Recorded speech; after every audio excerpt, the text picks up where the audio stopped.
Hello నమస్తే. Welcome to our channel. This is Amala. ప్రస్తుతం మనతో మాట్లాడడానికి సీనియర్ జర్నలిస్ట్ దాము బాలాజీ గారు ఉన్నారు. వారితో మాట్లాడదాం. Hi sir. Hi. Revanth Reddy గారు 6 హామీలు ఇప్పుడు అమల్లోకి తీసుకొచ్చారు సార్. ఇప్పుడు అవి అమల్లో ఏ విధంగా ప్రవేశపెట్టబోతున్నారు? దాని గురించి మీ మాటల్లో సార్. 6 గ్యారంటీలు అనేది కాంగ్రెస్ పార్టీని గెలిపించిన అనేక అంశాల్లో ఇది ముఖ్యమైన అంశం. ఎందుకంటే వాళ్ళు కర్ణాటకలో కూడా ఈ 6 గ్యారంటీల ద్వారానే అధికారంలోకి వచ్చామని ప్రధానంగా నమ్ముతున్నారు. అందుకని తెలంగాణలో కూడా 6 గ్యారంటీలను వాళ్ళు అమలు చేయడానికి సిద్ధమయ్యారు. రెండవది ఏంటంటే లోక్సభ ఎన్నికలు ఎక్కువ రోజులు లేవు, ఇంకా 2 నెలల్లో అవి రాబోతున్నాయి. అందుకని ఈ లోపలనే 6 గ్యారంటీలని వేగంగా అమల్లోకి తీసుకురావాలనేది రేవంత్ రెడ్డి ప్రయారిటీ ఇస్తున్నాడు.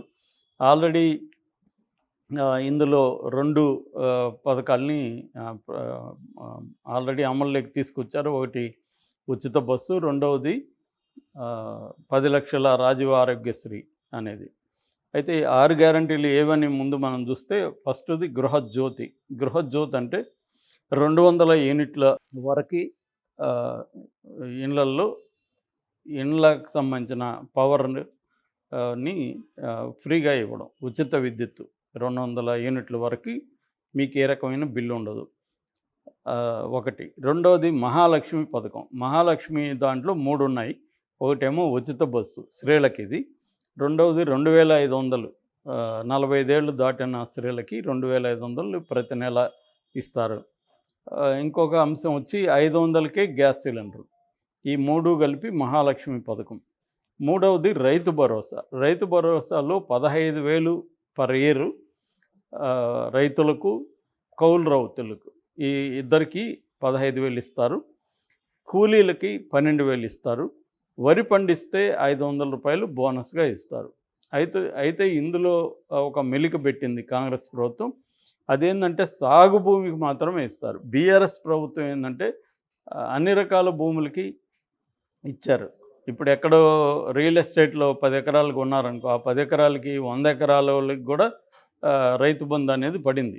దీని మీద ప్రధానమైన విమర్శలు వచ్చాయి. ఎందుకంటే ఇప్పుడు వాళ్ళకెందుకు లక్షల కోట్లు పెట్టి భూములు కొనుక్కున్న వాళ్ళకి వీళ్ళు ఇచ్చే 12,000 వాళ్ళకి అవసరమే ఉంది. అదేదో ఒక అర్హులైన రైతులకు, రైతు కూలీలకు ఉపయోగపడితే మంచిది కదా అన్న విమర్శలు బలంగా వచ్చాయి. అందుకని కాంగ్రెస్ ప్రభుత్వం ఏం చెప్పిందంటే సాగు చేసే భూమి, పంటలు పండించే భూమికి మాత్రమే ఇస్తారు, బీడుబడి ఉంటే ఇవ్వరు. సో అదొకటి. రెండవది తెలంగాణలో నివాసం ఉండే వాళ్ళకే ఇస్తారు. ఇప్పుడు ఇదేమైందంటే ఆ భూమి ఇక్కడ ఉంటుంది, ఓనర్స్ ఎవరో ఉంటారు బయటోళ్ళు, అయినా వాళ్ళకి పడతా ఉంది. అందుకని తెలంగాణ వాసులకు మాత్రమే ఇస్తారు. ఈ 2 కండిషన్లు పెట్టింది. ఇక ఇందిరమ్మ ఇళ్ళు. ఇందిరమ్మ ఇళ్ళల్లో అర్హులైన వాళ్ళకి ఇంటి స్థలం ఇస్తారు, ప్లస్ 5 లక్షలు దానికి కట్టుకోవడానికి డబ్బులు ఇస్తారు. ఉద్యమకారులను ఐడెంటిఫై చేసి ఉద్యమకారులకి 250 చదరపు గజాల జాగా ఇస్తారు, ఇంటి జాగా. అది కాకుండా 5వది చేయూత. చేయూత అంటే 4,000 రూపాయల పెన్షన్ ఇస్తారు. తర్వాత వాళ్ళకి ఆరోగ్యశ్రీ కూడా 10 లక్షల వరకు వర్తింపజేస్తారు. ఇక 6వది యువ వికాసం. యువ వికాసంలో విద్యా భరోసా కార్డు అనేది ఒక 5 లక్షల వరకు విద్యా భరోసా కార్డు ప్రవేశపెడుతున్నారు. అది కాకుండా తెలంగాణ ఇంటర్నేషనల్ స్కూల్స్ అనేది ప్రతి మండలికి ఒక స్కూల్ని పెట్టి ఒక స్టాండర్డ్గా, అంటే పేద పిల్లలకి ప్రైవేట్ స్కూల్స్కి సూట్ అయ్యే స్థాయిలో విద్యను అందించడం. దాంట్లో ఇంగ్లీష్ మీడియం ఉంటుంది, తెలుగు మీడియం ఉంటుంది, బట్ స్టాండర్డ్స్ వచ్చి ఇంటర్నేషనల్ స్టాండర్డ్ స్థాయిలో ఉంటుంది. ప్రధానంగా మీడియం అయితే ఇంగ్లీషే ఉంటుంది, లాంగ్వేజ్ కూడా తెలుగు కూడా లాంగ్వేజ్ వన్ ఆఫ్ ద లాంగ్వేజెస్గా ఉంటుంది. సో ఇది ప్రధానంగా వీళ్ళ 6 గ్యారంటీలు. ఈ 6 గ్యారంటీలకి అర్హులు ఎవరు అన్నప్పుడు ప్రతి ఒక్కరికి కూడా వైట్ కార్డ్ అయితే కంపల్సరీ, రేషన్ కార్డు ఉండాలి. సో ఈ రేషన్ కార్డ్ ఈ రైతులకైతే ఇది అవసరం లేదు. రైతులకైతే ఎనీ రైతుకి ఇస్తారు, అట్లాగే ఎనీ కౌలుదారులకు ఇస్తారు. కానీ మిగతా పథకాలకైతే ఖచ్చితంగా రేషన్ కార్డు ఉండాలి. అట్లాగే బస్సులో వెళ్ళే వాళ్ళకి రేషన్ కార్డులు అవసరం లేదు, ఐడి కార్డు ఉంటే చాలు. అంటే ఈ రాష్ట్రంలో నివసిస్తున్న అందరు మహిళలకి ఈ 2 రకాల బస్సుల్లో ఫ్రీగా వెళ్ళచ్చు. అయితే మిగతా పథకాలు అంటే ఇందిరమ్మ ఇళ్ళకి కానీ, చేయూతకు కానీ, యువ వికాసంకి కానీ, ఈ గ్యాస్ మహాలక్ష్మి పథకంలో ఉండే 2 ఉన్నాయి కదా! మిగతా 2 2500 పర్ మంతు, తర్వాత గ్యాస్ సిలిండర్ 500 వీటన్నిటికి కూడా వైట్ రేషన్ కార్డులు ఉండాలి. ఈ వైట్ రేషన్ కార్డులకి అప్లై చేసుకోవడానికి ఎల్లుండి నుంచి 28 నుంచి జనవరి 6 వరకు టైం ఇచ్చారు. ఈ లోపల అప్లై చేసుకోమని చెప్పారు. ప్రధానంగా ఆన్‌లైన్ ద్వారా కూడా చేసుకోవచ్చు. లేదంటే మీ సేవకెళ్ళి అక్కడ కేవైసీ డాక్యుమెంట్స్ అంతా పెట్టి వాళ్ళు అడిగిన డాక్యుమెంట్స్ అంతా ఇచ్చి దాంట్లో ఆన్‌లైన్‌లో ఏ డాక్యుమెంట్స్ సబ్మిట్ చేయాలి ఇవన్నీ ఉన్నాయి.